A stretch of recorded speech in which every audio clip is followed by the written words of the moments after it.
Gara-gara Wahabi lah kita tak ada khilafah sekarang. Palestina jatuh kepada Israel gara-gara Wahabi. Kenapa?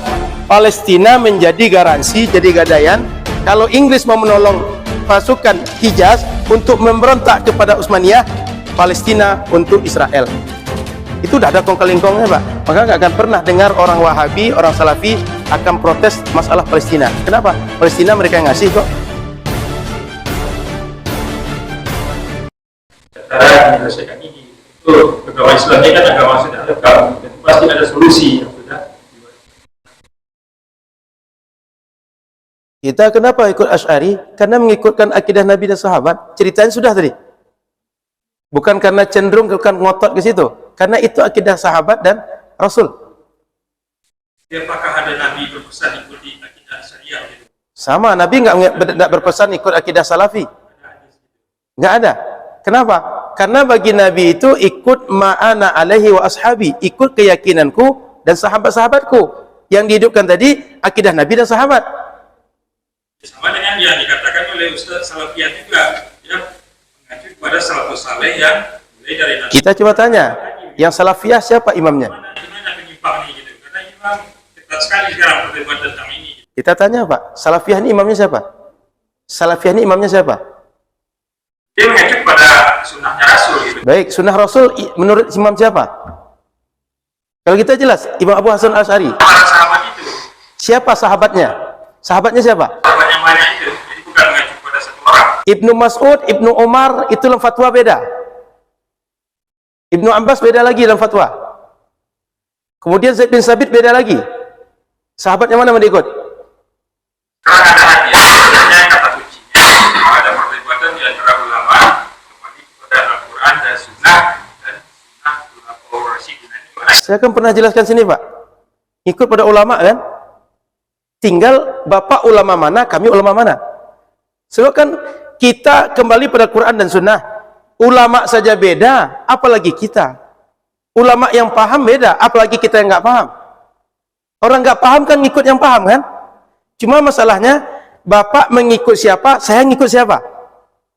Gitu aja. Jadi ahlus sunnah sekarang, yang dimaksud ahlus sunnah sekarang nggak sama dengan ahlus sunnah yang dalam masalah akidah dulu.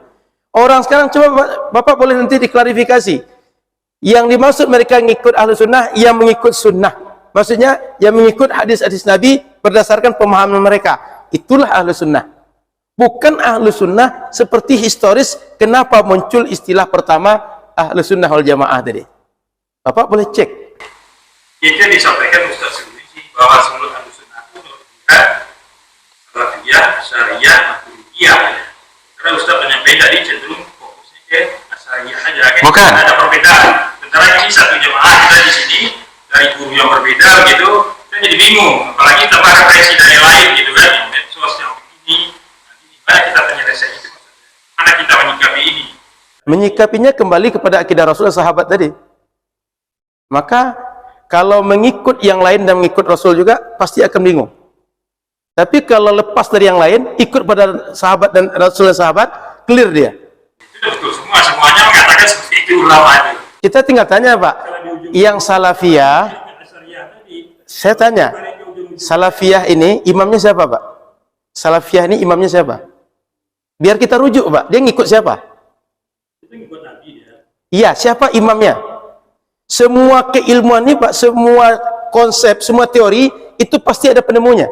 Pasti ada pendirinya. Saya mau tanya, Salafiyah ini siapa? Yang mengonsepkan, merumuskan Salafiyah ini siapa? Bahwa beginilah keyakinan Salafiyah. Oh, baik. Hadis Nabi itu banyak. Ayat Quran itu banyak. Menyimpulkan bahwa inilah keyakinan Nabi. Yang menyimpulkan itu siapa? Imam yang kita ikut Salafiyah ini siapa imamnya, Pak? Biar jelas nisbahnya ke siapa? Apakah memang kita harus terikat ke satu imam? Enggak mesti, Pak. Cuma saya tanya, Bapak siapa? Rujukan Bapak siapa? Ustadz Bapak siapa? Ya Ustaz banyak sekarang saya ikut juga Ustaz. Ini belajar juga semua Ustaz karena banyak rujukan. Kalau ikut saya berarti Bapak Asy'ari. Kalau ikut saya berarti Bapak Asy'ari. Kalau ikut saya. Kalau Bapak tak ikut saya berarti Bapak bukan Asy'ari. Memang ada perintah fanatik itu. Enggak ada perintah fanatik, Pak. Cuma kalau ikut saya berarti ikut Asy'ari. Enggak, kalau bapak nyebut ikut saya Asy'ari. Bapak berarti ikut Asy'ari. Kalau bapak nyebut bapak ikut saya, kan bapak nyebut ikut saya kan? Berarti bapak Asy'ari. Tapi kalau bapak ikut yang lain juga, berarti bapak Asy'ari dan selain Asy'ari.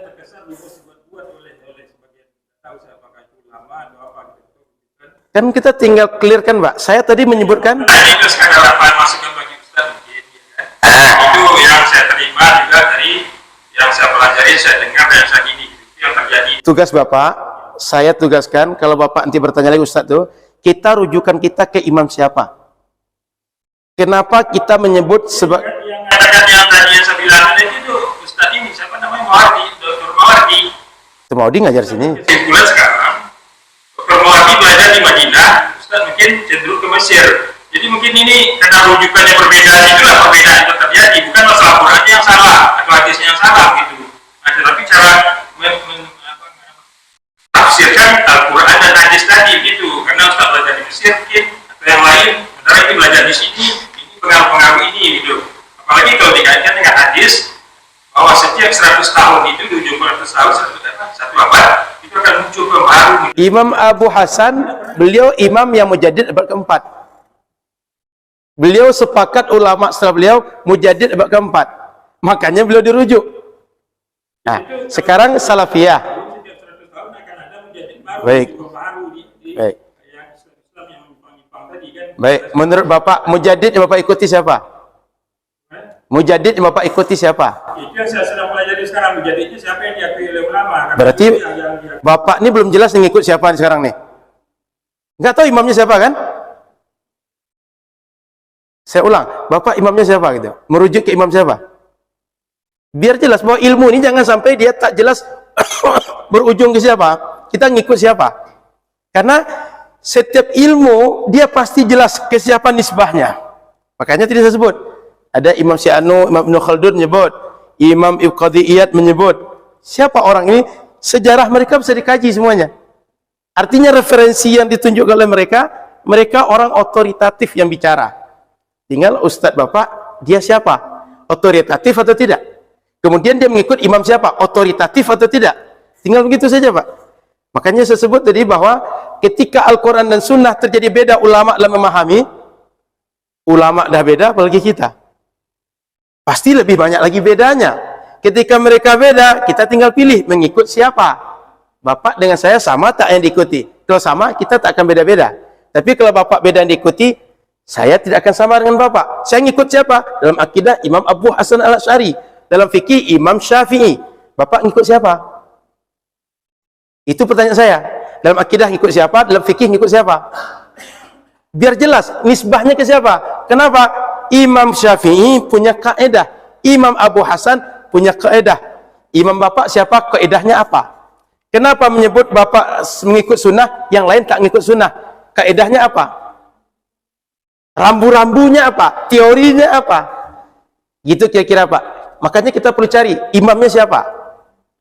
Sebagai tambahan informasi juga Bapak, kalau Bapak kaji akidah yang sekarang Bapak ikuti, itu nanti akan berujung kepada Syekh Muhammad bin Abdul Wahab. Muhammad bin Abdul Wahab berujung kepada siapa? Dia menghidupkan keyakinan Syekh Ibn Taymiyah. Ibn Taymiyah ke atasnya tak berujung, tapi oleh pengikutnya dihubungkan dengan Imam Ahmad bin Hanbal, sehingga mereka mengklaim bahwa mereka ini adalah pengikut Imam Ahmad bin Hanbal. Tapi klaim, coba Imam Ahmad meninggal 230 kalau tidak salah saya, Ibn Taymiyah meninggal 728. Ketemu di mana? Di alam barzakh. Bisa ilmu alam barzakh hidup sekarang? Sudah itu Imam Ahmad meninggal Ibn Taymiyah 728. Kemudian Muhammad bin Abdul Wahab 1100-an, 1200-an Hijriah, 200-an tahun yang lalu. Abad ke-8 dengan abad ke-3 beda berapa? 5 abad. Maka Muhammad bin Abdul Wahab menyebut ulama 5 abad sebelum dia itu tak paham makna la ilaha illallah secara hakikat, sehingga tidak langsung dia menghukumi semua orang itu kafir. Lalu banyaklah protes ulama yang lain. Setelah itu dia mengatakan semua yang tak sepaham dengan dia bid'ah. Makanya kawan-kawan salafiyah di luar dia cuma 2 saja. Kalau tidak kafir, bid'ah. Makanya orang salafi kepada pengikutnya akan mengatakan jangan duduk dengan ustaz selain mereka. Kenapa? Yang lain itu bid'ah. Bapak boleh pastikan ini ucapan saya ini. Karena ini bukti sejarahnya ada. Ini buku dikaji ada. Nanti Bapak boleh cari buku Da'iyan Laisa Nabiyan. Itu menjelaskan. Muhammad bin Wahab mengatakan bahwa orang 5 abad sebelum dia itu tak paham makna la ilaha illallah. Dia mengatakan kafir semua. Lalu dibantah oleh para banyak ulama termasuk saudara sendiri. Maka disebutlah orang lain ini bid'ah. Itu sebabnya kita semuanya dihukumi bid'ah. Kenapa? Tak sejalan dengan mereka. Orang ini selain mereka itu cuma 2 aja. Kalau tidak kafir, bid'ah. Selain yang kafir dan bid'ah ini, barulah sunnah. Pertanyaannya, kenapa menyebut diri ahlu sunnah? Saya tadi mengungkap sejarah itu karena ada fakta sejarah. Yang salafiyah tinggal menyebut kenapa mereka menyebut diri mereka ahlu sunnah. Yang kedua, siapa imam mereka? Yang ketiga, kalau mereka menyebut sebagai mazhab sendiri, apa kaedah mereka dalam mengamalkan Quran dan sunnah? Kita perlu paham Bapak Ibu, semua sekte dalam Islam, mau Mu'tazilah, mau Syiah, mau Rafidah, apa saja, pasti mengatakan rujukan mereka Quran dan sunnah. Bedanya penafsiran Quran dan sunnah itu apa? Kita mengikut Imam Abu Hasan al-Asy'ari. Saya tanya, Bapak mengikut imam yang mana? Belum clear kan? Belum terjawab kan? Kami sudah. Masalahnya Pak, masalahnya kata Nabi, fas'alu ahla dzikri in kuntum la ta'lamun. Tanyalah kepada orang tahu kalau kalian tidak tahu. Yang tahu Bapak itu siapa gitu? Imam yang tahu itu siapa? Yang Bapak ikuti gitu. Betul. Karena kita tak jumpa dengan Nabi, mengikut siapa supaya kita terhubung dengan Nabi tadi? Ulama. Ulamanya berarti gurunya lagi, gurunya lagi, gurunya lagi, gurunya lagi, sambungnya ke siapa? Karena nanti semua mazhab yang 4 itu, saya contoh sedikit. Imam Abu Hanifah, gurunya Hamad bin Abi Salamah, gurunya Ibrahim An-Nakhai, gurunya Malik An-Nakhai, gurunya lagi ke atas Imam Ibnu Mas'ud. Ibnu Mas'ud murid Rasul, sahabat dia. Setelah itu Imam Syafi'i, gurunya Imam Malik, Imam Malik gurunya Nafi', Nafi' gurunya Abdullah bin Umar, Abdullah bin Umar gurunya Rasul. Bersambung pada Rasul semua. Imam Ahmad, gurunya Imam Syafi'i, Imam Syafi'i gurunya Imam Malik, Imam Malik gurunya Imam Nafi', Imam Abdullah bin Umar, lalu Rasul. 4 imam ini tersambung semuanya. Bapak imamnya siapa? Sehingga kita sambungkan ke Rasul. Ya, semuanya guru itu rata-rata itu akan seperti katanya sanadnya ada semua. Iya. Saya sedang mencari itu supaya sanad itu terbukti dia tersambung. Siapa imamnya itu? Dari situ disambung semua kan. Kalau saya kan bukan ustaz, saya nggak ngapal seperti itu. Tugas Bapak di situ supaya Bapak tahu bahwa Bapak sedang ikut siapa. Karena selama ini orang itu nggak tahu mereka ikut siapa. Kalau tahu Bapak nggak akan bingung begitu. Jangan kita sedikit bingung di sini. Ustaz sebelumnya katakan 3 dipahami seperti itu kan. Saya menjelaskan ini Pak supaya Bapak tak bingung. Ya, ada waktu ya kan gitu. Ya. Sementara kalau kita ikut yang lain lagi, ini apa? Syariah salah, menyimpang, gitu juga. Yang syariah mengatakan salafiyah menyimpang, gitu kan. Nah, ini mungkin itu yang perlu dibahas sekarang. Bagaimana solusinya? Mungkin itu yang perlu. Solusinya Bapak ikut akidah Nabi dan sahabat. Makanya saya jelaskan kenapa, kemana yang Bapak ikut. Ini yang Bapak ikut kalau Bapak ingin. Yang saya tengok itu membeda-bedakan juga gitu. Ustaz ini lain gitu. Sama lagi nanti kita referensi kita lain gitu kan. Jadi mungkin yang ini masukkan juga bagi pengurus mungkin. Jadi mungkin kita undanglah guru-guru yang kira-kira pemahaman karena ketika Ustaz mau menjelaskan Bapak kontrakan, padahal Bapak kan dengar waktu juga saya tanya. ya, tidak. Bapak bertanya nanti umat akhir zaman ada 73 golongan. Kemudian aku yang masuk surga ahli sunnah yang mana? Ustaz Maruf menjawab Asari masuk, Asari termasuk ahli sunnah. Terus Maturidi masuk ini. Salafiyah juga masuk selagi mereka ikut ahli sunnah, ikut Rasul dan para sahabat. Pak Jamles Gini Pak. kontrakan jadi nggak ini. Yang lain. Pak Mul, saya sambung ke sini. Kata Nabi umat pecah 73. 1 masuk surga, ya kan? 73 ini 2 Pak. Ikut Nabi, tidak ikut Nabi. Siapa umat Nabi ini yang 73 ini? Dalamnya Pak Kristen masuk nih Pak. Buddha masuk nih Pak. Karena orang sejak masa Nabi sampai kiamat itu umat Nabi semuanya. Iya kan? Tidak ada, bukan umat Nabi, nggak ada. Semuanya umat Nabi itu. Dari semua umat Nabi ini pecah 73. Satu ikut Nabi. Siapa ikut Nabi ini? Yang bersyahadat. Asyhadu alla la ilaha illallah wa asyhadu anna Muhammad Rasulullah. Ini yang tak bersyahadat. Inilah yang komunis, inilah yang Buddha, inilah yang Kristen, inilah Konghucu. Pokoknya semua luar Islam, inilah dia. Inilah 72 yang itu tuh. Yang satu tuh yang ini dia. Yang bersyahadat satu ini. Yang mana yang bersyahadat satu ini?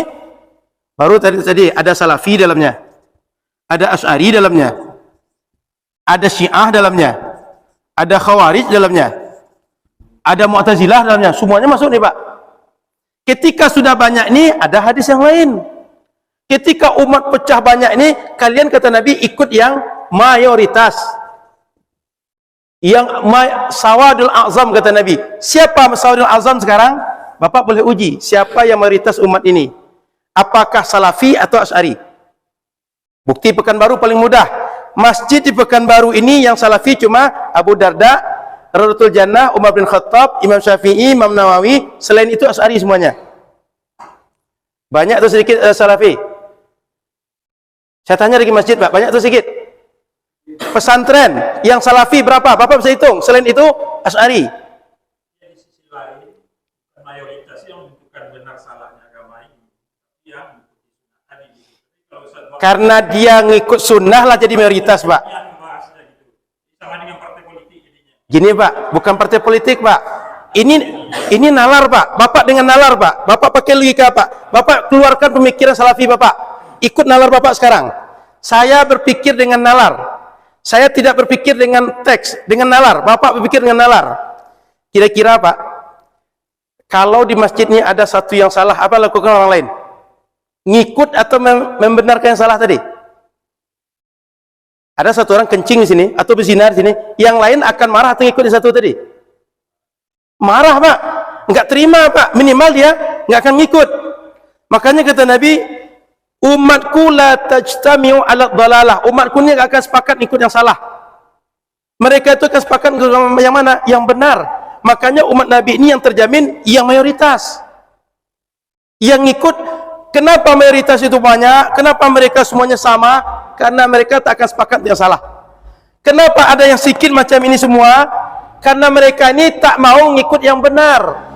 Sehingga mereka ini digolongkan kelompok-kelompok bid'ah. Kenapa? Karena mereka dalam diri mereka diblok, kami tak ikut yang banyak ini.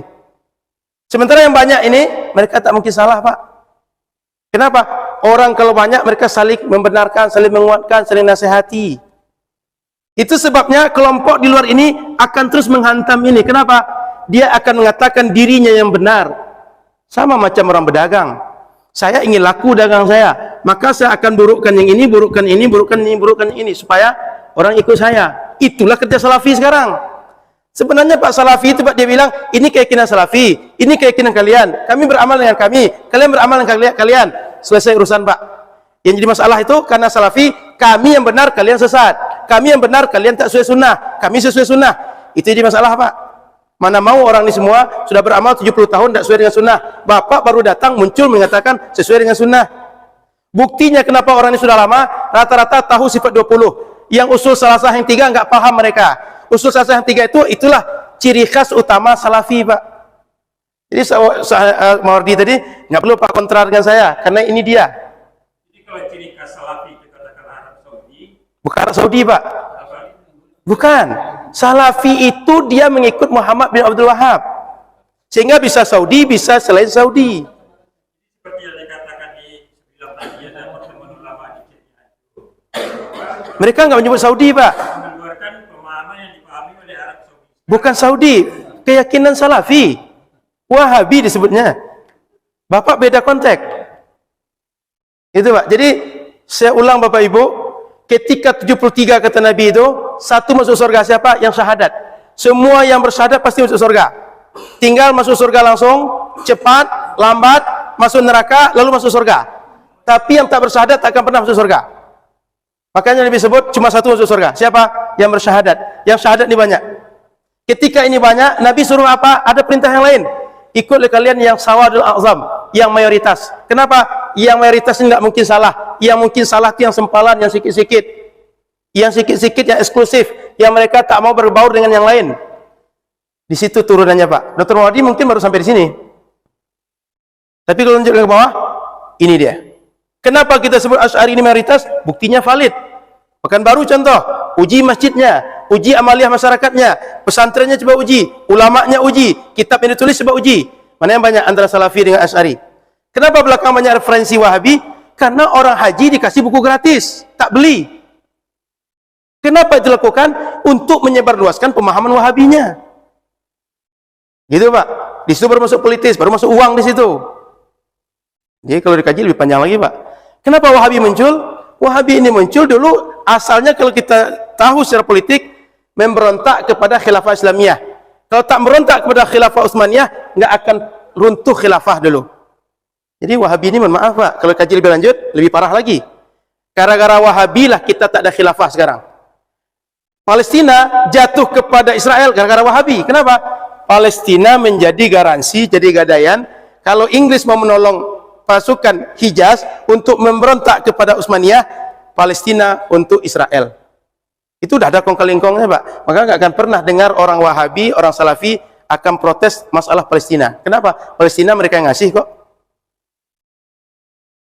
Salafi atau Saudi, tengok secara politik, secara ekonomi. Amerika di atasnya. Pabrik minyak terbesar Amerika, Saudi punya. Kalau bicara politik ya. Di Masjidil Haram yang paling mudah Pak Ibu dapati KFC depan halaman itu. Hotelnya Hilton. Hilton itu bukan punya Indonesia, bukan punya orang Arab. Hilton. Ya kira Amerika atau orang Pekanbaru punya itu? Madinah, Movenpick, ya kan? Itu hotel yang besarnya. Jadi kalau kita kaji ke situ Pak, ini dia. Kalau kaji sejarah munculnya Wahabi sekarang atau Saudi sekarang, itu pula sejarahnya. Apa? Jangan cerita kita Pak. Jadi saya sengaja cerita ini supaya tidak bingung orang, supaya ngikut ma'alaihi ana wa ashabi. Saya ikut akidah Rasul dan sahabat. Bagaimana ikut sahabat dan Rasul dan sahabat itu? Ini sejarahnya ke bawah. Sehingga orang merujuk Imam Abu Hasan al-Asy'ari. Begitu kira-kira Pak. Kira-kira ada mungkin apa namanya referensi bahwa yang Kalau Bapak referensi, ini 4 buku saya kasih ke Bapak sekarang. cuma dengan dulu Ustaz. Referensi yang saya ada pasal betul itu saya konfirmasinya ke guru nih. Ya. Saya bukan guru ini, jangan saya. Baik. Kadang-kadang sejajarkan saya dengan Ustaz gitu. Baik. Ustaz. Tapi cuma saya suka membaca gitu aja. Bahwa yang dilindungi terakhir itu oleh Yang Maha Kuasa itu adalah Madinah dan Mekah. Ya kan? Yang tidak terkontaminasi sampai Dajjal cerita tadi. Jadi ada yang berkesimpulan bahwa ajaran Islam pun yang tidak terkontaminasi itu yang dilindungi ini ya, inilah yang tidak terkontaminasi Madinah dan Mekah ini. Saya tanya Pak, yang dimaksudkan di situ Sudah banyak TPD-nya gitu, pemahamnya secara budaya, secara ini gitu. Ini kembali kepada yang dua ini. Gimana? baik, bagaimana Bapak meyakini bahwa yang dijamin Makkah Madinah, lalu keyakinan Salafi? Kan katanya jamin Makkah Madinah. Bagaimana Bapak memastikan bahwa Makkah Madinah dijamin karena Salafinya? Kan kata Bapak tadi jamin Makkah Madinah kan? Kenapa Makkah Madinah dijamin? Kan ujungnya Bapak akan bilang Makkah Madinah saat ini Salafi, ya kan? Bapak bilang gitu kan? Kalau Bapak runut sejarah tadi, ketika Mu'tazilah berkuasa, Makkah Madinah apa amalannya? Ketika Mu'tazilah berkuasa, Makkah Madinah apa amalannya? Oh, biar Bapak paham. Ketika Syiah berkuasa, Makkah Madinah apa amalannya? Ketika Wahabi berkuasa, amalannya apa? Kalau nanti Ahlu Sunnah berkuasa, amalannya apa? Itu sudah politik Pak. Pertanyaan kita adalah bahwa yang terjamin di akhir zaman Makkah Madinah. Ketika terjamin itu amal di sana Wahabi atau Ahlu Sunnah? Itu yang perlu dipahami Pak. Kalau Bapak mengatakan amalnya Wahabi, konteks sekarang. Sekarang akhir zaman atau belum? Kalau akhir zaman berarti mungkin meninggal kita kiamat. Pertanyaan, apakah kiamat setelah kita meninggal nih? Atau besok akan kiamat? Sehingga kita meyakini bahwa akhir zaman. Sehingga yang diyakini disebut Nabi itu akidah yang sekarang ada di Saudi. Itu panjang lagi itu Pak. Kalau pakai ini Pak, saya tak pakai tag Pak. Sehingga kita tidak sebut kita mengikut Syahnu fanatisme, enggak. Kita pakai nalar kita. Biar Bapak dengan nalar Bapak pikir. Jangan pakai nalar orang. Wahabi itu kelemahannya dia pakai nalar orang. Dia tak punya nalar dia. Maka kawan-kawan, anekdotnya, cara mudah ikut Salafi itu buang ini. Itu real, Pak. Makanya saya tanya balik. Yang disebut Makkah Madinah terjaga itu amalnya apa di saat itu? Bapak bisa pastikan bahwa Salafi sekarang? Nggak bisa. Kenapa? Bukti sejarah sudah terjadi. Ketika Mu'tazilah berkuasa, ketika Syiah berkuasa, apa yang terjadi? Amalan sesuai dengan mereka. Karena politik dengan agama akan begitu terjadinya jika politik dimasuki oleh agama dimasuki oleh politik. Gitu kira-kira, Pak. Saya kira cukup, nanti panjang nanti. Lebih repot Bapak nanti. Terima kasih, mudah-mudahan manfaat. Subhanakallah bihamdika, asyhadu an la ilaha illa anta, astaghfiruka wa atubu ilaika. Assalamualaikum warahmatullahi wabarakatuh. Waalaikumsalam warahmatullahi wabarakatuh.